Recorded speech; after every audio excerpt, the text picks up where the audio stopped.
Salut à tous, bienvenue dans le numéro 64 de Racing Channel, l'émission qui vous fait vivre la course automobile comme si vous y étiez. Et justement, n'est-il pas mieux d'être bien calé au chaud dans son canapé à regarder notre émission plutôt que d'être coincé dans une bulle au bord d'une spéciale où vous ne pouvez même pas bouger, ne fût-ce que pour aller satisfaire un besoin. Justement, de spécial, il va en être question avec le premier reportage consacré au rallye de Trois-Ponts. Le RCO avait bien fait les choses en reprogrammant son épreuve au mois d'octobre, un plateau complet bien entendu, un parcours classique mais parfois piégeux avec une météo un peu maussade. J'ai photographié Géomine 97 et la sangle était vos témoins sur place. On part tout de suite pour la région de Trois-Ponts. Allez, c'est parti. Vous êtes commerçant ou artisan ? La proximité est essentielle dans votre relation client. Avec la technologie NFC, toucher votre clientèle sans contact est dorénavant possible. Grâce à ma balise d'un geste simple et rapide, votre public recevra les infos que vous souhaitez lui transmettre au bon moment et au bon endroit, sans être intrusif.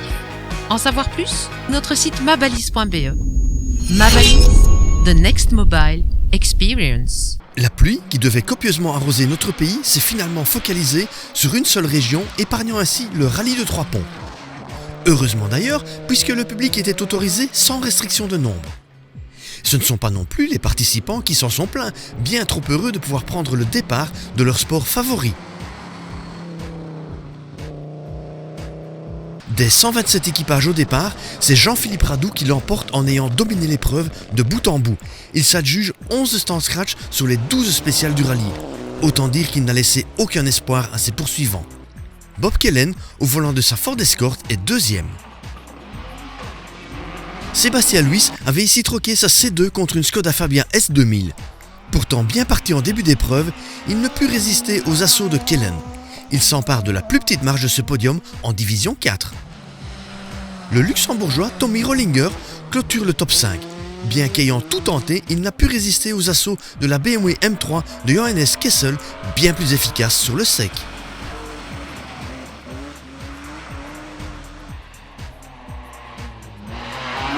En division 1-2-3, pour les voitures équipées de pneus conventionnels, la course fut aussi animée et pas uniquement aux avant-postes.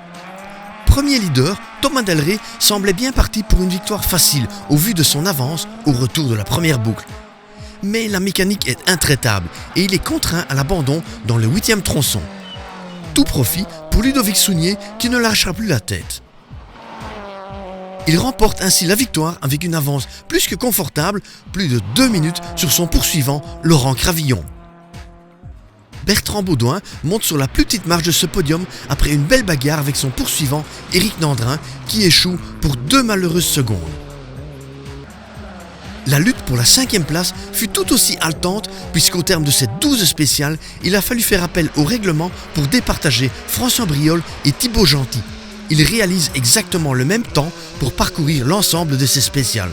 C'est finalement François Briol qui clôture ce top 5 et Thibaut Gentil sera quant à lui 6e. Serge Pezzetti, en embuscade derrière ces deux protagonistes, se classe 7e pour quelques secondes. Laurent Mottet et Philippe Marchal sont respectivement 8e et 9e. Lionel Delbouille complétant le top 10. Loïc Swinen, avec la plus petite voiture du plateau, s'est senti bien seul dans sa classe qu'il remporte faute de participants. Il sera 45e et laissera encore 5 concurrents derrière lui. En histo, Luc Capras aura donné du plaisir au public masqué en faisant ronronner le 5 cylindres de sa magnifique Audi Quattro.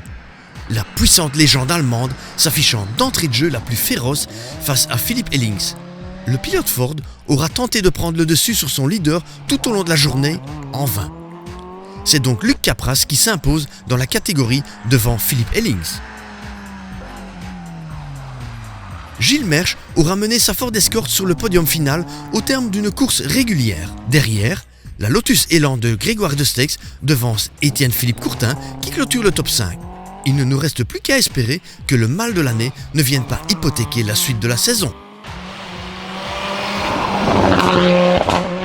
Cap sur le nord de la France, maintenant dans Racing Channel avec le rallye du Béthunois. Cette épreuve de nos voisins nordistes avait attiré une forte délégation belge, surtout en catégorie VHC, et certains s'y sont distingués de bien belle manière. On regarde tout ça grâce aux images de voitures de légende. C'est parti pour Béthune. Vous êtes un passionné de moto, à la recherche d'une tout-terrain, routière ou sportive? Alors n'hésitez pas à venir pousser les portes de chez Moto-D. Ce sont près de 20 années d'expérience que nous mettrons à votre service afin de vous donner des conseils professionnels sur le choix de vos envies. Moto-D, le numéro 1 de la moto d'occasion.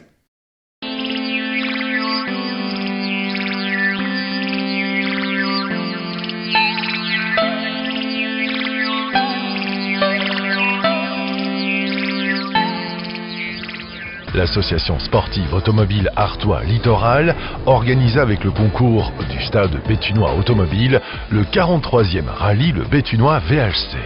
L'édition 2020 affichée complet avec 149 équipages en moderne et 18 VHC sur 14 voitures différentes.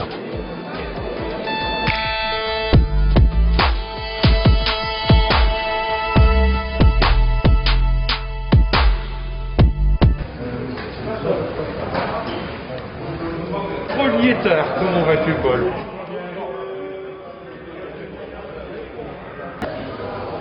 Afin de maintenir le rallye le béthunois au samedi et dimanche mi-septembre, en cette année particulière, le stade béthunois automobile avait opté pour une organisation régionale.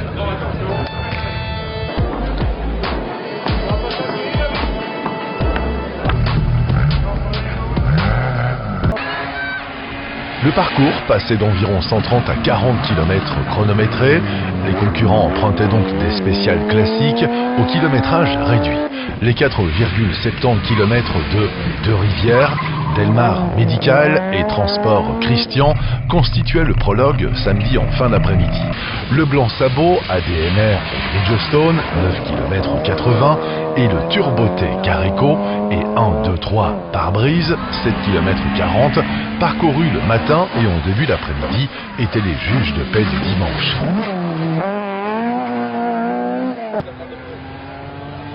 Les Belges étaient favoris chez les anciens, fidèles à la Porsche 911 SC. Le Belge Piet de Klerk était un sérieux candidat à une 4e victoire, tout comme son compatriote Patrick Spilleben avec sa BMW M3 à une 2e consécutive.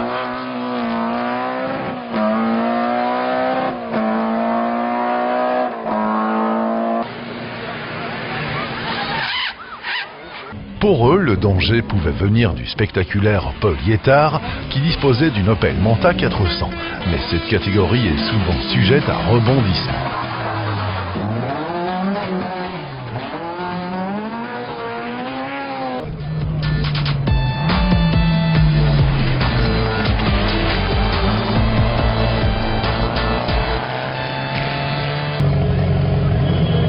Le samedi, Paul Liétard et De Jong Christophe partaient comme un boulet de canon. Une unique spéciale était au programme des VHC. Celle-ci servait à l'ordre de départ de la 2e étape, composée de 4 spéciales et disputée le dimanche.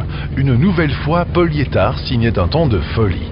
Ses premiers rivaux, à commencer par le vainqueur 2019, Patrick Spilleben et sa BMW M3, étaient relégués à plus de 15 secondes en 4 km 70. Piet de Klerk, sur Porsche 911 SC, menait les groupes 1, 2, 3, 4, 5. Il précède de 4 secondes 2 le président du stade béthunois automobile, accompagné de Maxime Hollander, marque de canteur qui retrouvait à domicile, et après les routes du Nord 2020, le volant de sa Golf 1 GTI. C'est l'autre Porsche 911 SC de Patrick Milleville qui occupait la tête du groupe classique pour 1 seconde devant Thierry Desfontaines et sa BMW 325.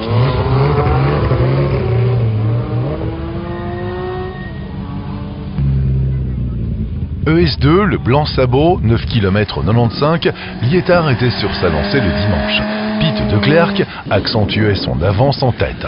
Face à la Porsche 911 SC, Marc de Canter parvenait avec sa Golf GTI à maintenir un écart de moins de 1 seconde au kilomètre. Christian Proville occupait à nouveau la 3e place dans cette ES. Comme dans l'ES1, Liétard réalisa un temps canon. Ses premiers collègues du VHC sont à plus de 30 secondes. Avec sa R5 GT, Caron, le 2e temps devant Serge Blancard, et sa 205 GTI, subtilisait la 2e place à Spilleben et sa M3. Auteur du meilleur temps, Robillard met du piment en cette matinée. Patrick Milleville, Thierry Desfontaines et Robillard étaient regroupés en moins de 6 secondes. C'était parti pour un match à 3 en groupe classique. Dans le groupe 1, 2, 3, 4, 5, De Clercq enchaînait avec un troisième temps de suite. De Canter perdait 2 minutes 30 et Eric De France, plutôt que Proville, en profitait pour prendre la deuxième place. Le Belge Paul Liétard reléguait encore les autres VHC les plus proches, entre 20 et 30 secondes. Pour la deuxième place, Thomas Caron résistait à Spielebel.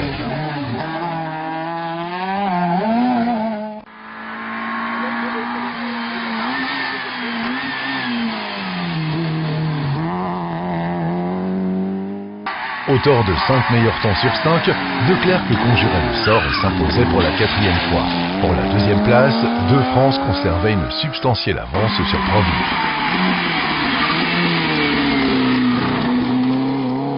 Et le premier, où est-il le premier? Il n'est pas loin, j'imagine, je ne le vois plus. Allez, venez, le premier, je vous demande... Liétard signait le grand chelem de Scratch avec des écarts conséquents. Avec sa R5 GT, Caron ne pouvait empêcher le doublé belge, assuré par Spielebel. La Belgique était à l'honneur à Béthune, aussi avec Milleville, qui contenait Thierry Desfontaines et Robillard en classique. D'applaudissements pour Paul Liétard et Christophe Dejean. Avec leur Opel Manta 400 de 1984. Deuxième, Patrick Philbin et Gert Casier avec leur BMW 3 de 1988. Et le troisième, le français, heureusement qui est là, eh bien Thomas Caron et André Alamar sur leur petite Super 5 GT Turbo. Nouveau venu en championnat de Belgique des rallyes, l'Arova Rally marquait la reprise de ce même championnat. Les pilotes locaux allaient-ils tirer un avantage de la connaissance du parcours face aux pilotes francophones venus pour la première fois pour la plupart? La vedette mondiale allait-elle dominer de la tête et des épaules comme prévu en préparation du rallye d'Ypres? Toutes les réponses à ces questions vous sont données dans le résumé complet qui vous est proposé par Serge De Wolf, notre spécialiste maison championnat de Belgique des rallyes, avec la complicité pour les images de G-Photographie, Rallye 054 et le BRC. On part tout de suite pour les Ardennes flamandes et Audenarde. C'est parti! Vous êtes commerçant ou artisan? La proximité est essentielle dans votre relation client. Avec la technologie NFC, touchez votre clientèle sans contact et dorénavant possible. Grâce à ma balise d'un geste simple et rapide, votre public recevra les infos que vous souhaitez lui transmettre au bon moment et au bon endroit, sans être intrusif. En savoir plus? Notre site mabalise.be. Ma balise, the next mobile experience. 7 mois après le rallye de l'Aspingo, le championnat de Belgique des rallyes a enfin repris son envol le deuxième week-end d'octobre dans la région de Oudenarde à l'occasion du Arova Rally. Le Arova Rally, repris cette année en BRC, constituait la deuxième manche du championnat 2020. Tous les principaux ténors du championnat étaient au rendez-vous, à l'exception du leader, Guylain de Mévius. En phase d'ouverture, plusieurs ténors ont été surpris par les conditions météorologiques au-dessus des Ardennes flamandes. L'Irlandais Craig Bring est le seul à s'aligner au volant d'une double versée au départ de cette épreuve. Et ceci en préparation de l'avant-dernière manche du championnat WRC, le Hyper Rally.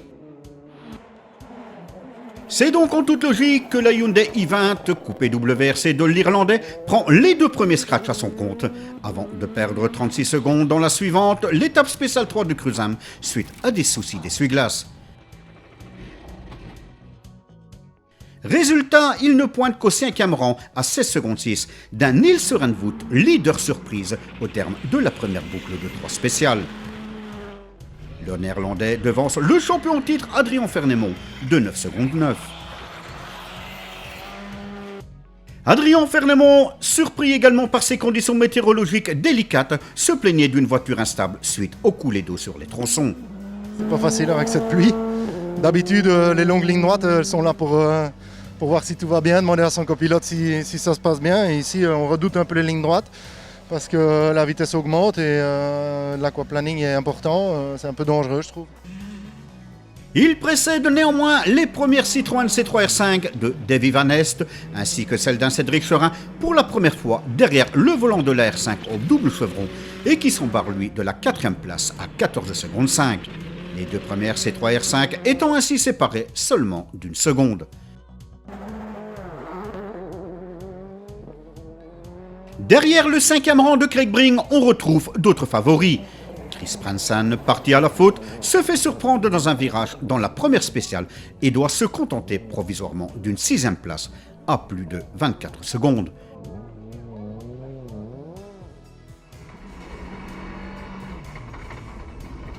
Pour certains, c'est déjà le scénario catastrophe, avec entre autres Vincent Verskeuren constamment en aquaplaning dû à un mauvais choix de pneus. Il est renvoyé à la 11e place suite à une touchette dans la 2e spéciale. Par contre, c'est déjà terminé pour la Hyundai i20 R5 de Grégoire Munster et Louis Luca. Après cette épreuve, sans la moindre faute, Grégoire Munster, 21 ans, commet une erreur sur un freinage dans un des secteurs pavés de la première spéciale. La voiture tire tout droit dans un champ. Faute de spectateurs, la voiture reste enlisée dans la terre. Une spéciale plus loin, c'est la Fabia R5 de Peter Chun qui tire sa révérence, également sur sortie de route. Sans gravité, mais obligeant Fred Micklot et Cédric de Checo à stopper le chrono. Et puis, abandon important également, celui de la Porsche 997 GT3 de Tim Van Pares, roue arrachée suite à une touchette dans la 2e spéciale. Sur le tronçon suivant, une autre GT disparaît du classement, celle de Patrick Sneyers, contraint lui aussi à jeter le gant. Une première boucle sur ce Arrowa Rally qui aura déjà causé pas mal de dégâts. S'il avait perdu une trentaine de secondes dans la 3e spéciale, Craig Breen a en toute logique sorti le potentiel de sa Hyundai i20 WRC dans les 2 spéciales suivantes. Conséquence, l'Irlandais s'est propulsé aux commandes de l'épreuve en signant 2 scratchs consécutives, lui permettant à présent un avantage de plus de 12 secondes sur Nils Randvoort, qui continue lui d'impressionner en menant le classement des concurrents du BRC.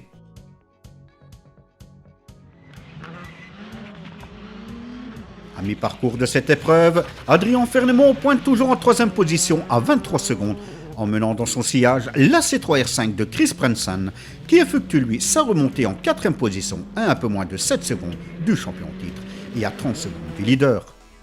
Quant à Bernd Kazir, très confiant sur sa Fiesta R5, clôture à mi-parcours le top 5 du général provisoire.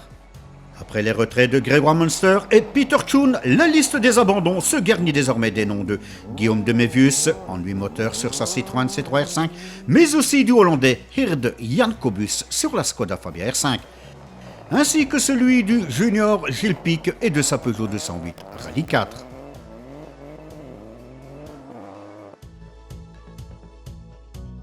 Les 2 premières spéciales de la seconde moitié de l'Arrowa Rally ont confirmé la suprématie tout à fait logique de la Hyundai i20 Coupé WRC de Craig Breen, qui s'envole et qu'on ne reverra plus à la régulière. Derrière par contre, il y a du changement. Impressionnant d'aisance, depuis le début de la journée, Nils Randvoort n'est plus leader en BRC. S'étant fait doubler par un Adrien Fernemont et ont fait un choix de pneumatiques différent, signe à 2 reprises le meilleur chrono des R5. Nul ne doute, et malgré les conditions, la bagarre est bien au rendez-vous entre ces 2 pilotes pour la victoire en BRC. On avait le bon choix de pneus, j'ai fait la danse de la pluie, ça a fonctionné. On vient de reprendre la tête là, pour 1 seconde seulement, donc le pari des pneus pluie a fonctionné et je suis content. Résultat, à 3 spéciales de l'arrivée, Breen mène les débats avec un avantage de plus de 44 secondes sur Adrien Fernemont, qui possède lui 1 seconde 3 sur le Hollandais Nils Randvoort. Auteur d'un 3e meilleur temps dans la spéciale 7, Chris Branson suit le train du trio de tête en 4e position, mais à plus de 57 secondes.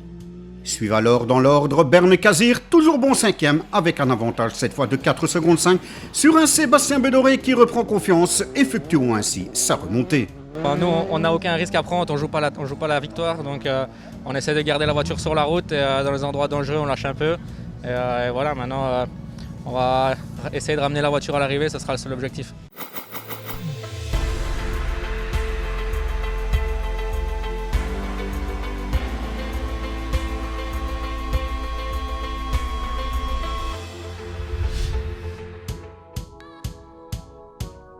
Après une matinée très pluvieuse, l'après-midi semblait devoir proposer une météo plus clémente sur les Ardennes flamandes. Mais rapidement, le soleil a fait place à nouveau à la pluie. Ralenti en matinée par une panne d'essuie-glace, la Hyundai i20 coupé WRC s'est ensuite montré tout simplement magistral. Signant 9 meilleurs temps sur 10, Craig Bring remporte ainsi une incontestable victoire sur son plus proche adversaire, Adrien Fernemont, repoussant celui-ci à plus d'1 minute 20. Yeah, look, and obviously we learned a lot today. Honestly speaking, I'm not so happy with how everything is. I think we have a lot of work to do, but honestly, it's the first time that a rally of this profile has been in the championship with conditions like this. So I'm just happy that we have a little bit of an advantage on the rest of our competitors. The other teams, I think we learned a lot here, and for sure coming to South Belgium also in a few weeks, we have a lot more things to improve. So I'm really happy. La deuxième place de Adrien Fernemont est pour lui synonyme de score maximal en vue du championnat de Belgique des rallyes, le propulsant leader du championnat BRC. Le champion en titre avait opté pour des pneus full 8, le choix idéal au vu des averses tombées sur les 3 spéciales de la dernière boucle. Mais la surprise vient une nouvelle fois du Hollandais. Pouvant à peine y croire, Niels Ranvoet s'offre la 3e place, la 2e en R5, sur un parcours rendu extrêmement difficile suite aux caprices de la météo. Chris Prensen crevant dans la toute dernière spéciale et rejoignant le parc d'assistance sur 3 roues, la 4e place revenait à Berne Kazir, auteur d'un comeback sur sa nouvelle Ford Fiesta R5.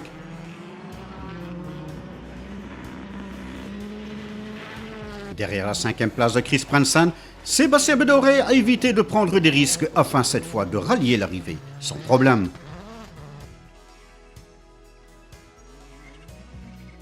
Double vainqueur du Arova Rally, Vincent Verskuren attendait plus de son rallye à domicile. Mais les conditions météo n'ont pas joué en faveur de Savoie Polo R5. Après une faute en début de parcours, Verskuren termine au 7e rang devant la Fabia R5 de Cédric de Checo.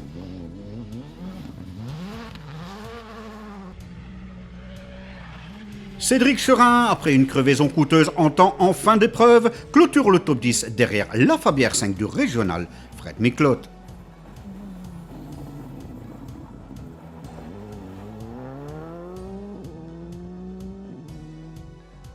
Du côté des Porsche aussi, ce fut une course par élimination, Andy Lefevreux étant le seul à rallier l'arrivée. En junior, Charles Munster a remporté sa première victoire après la sortie de Gilles Pic. Et enfin, en historique, Bjorn Six s'est montré intraitable sur sa BMW M3, s'imposant devant Dirk Deveux et Paul Lietard. Voilà, ainsi se termine, aux règles sanitaires, la 2e manche du championnat de Belgique des rallyes.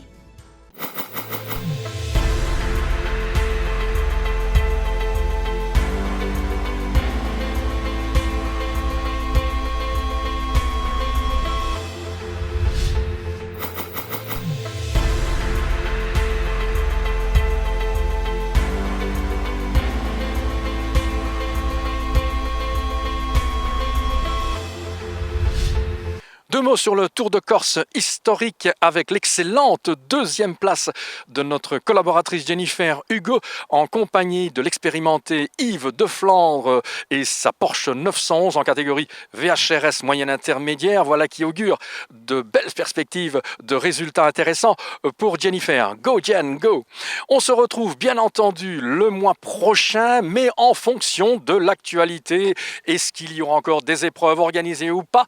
Nous verrons bien, mais nous vous proposerons peut-être un contenu différent de reportage d'épreuves. Tout ça, vous le découvrirez le mois prochain en notre compagnie. D'ici là, faites très attention à vous, portez-vous bien. Bye bye.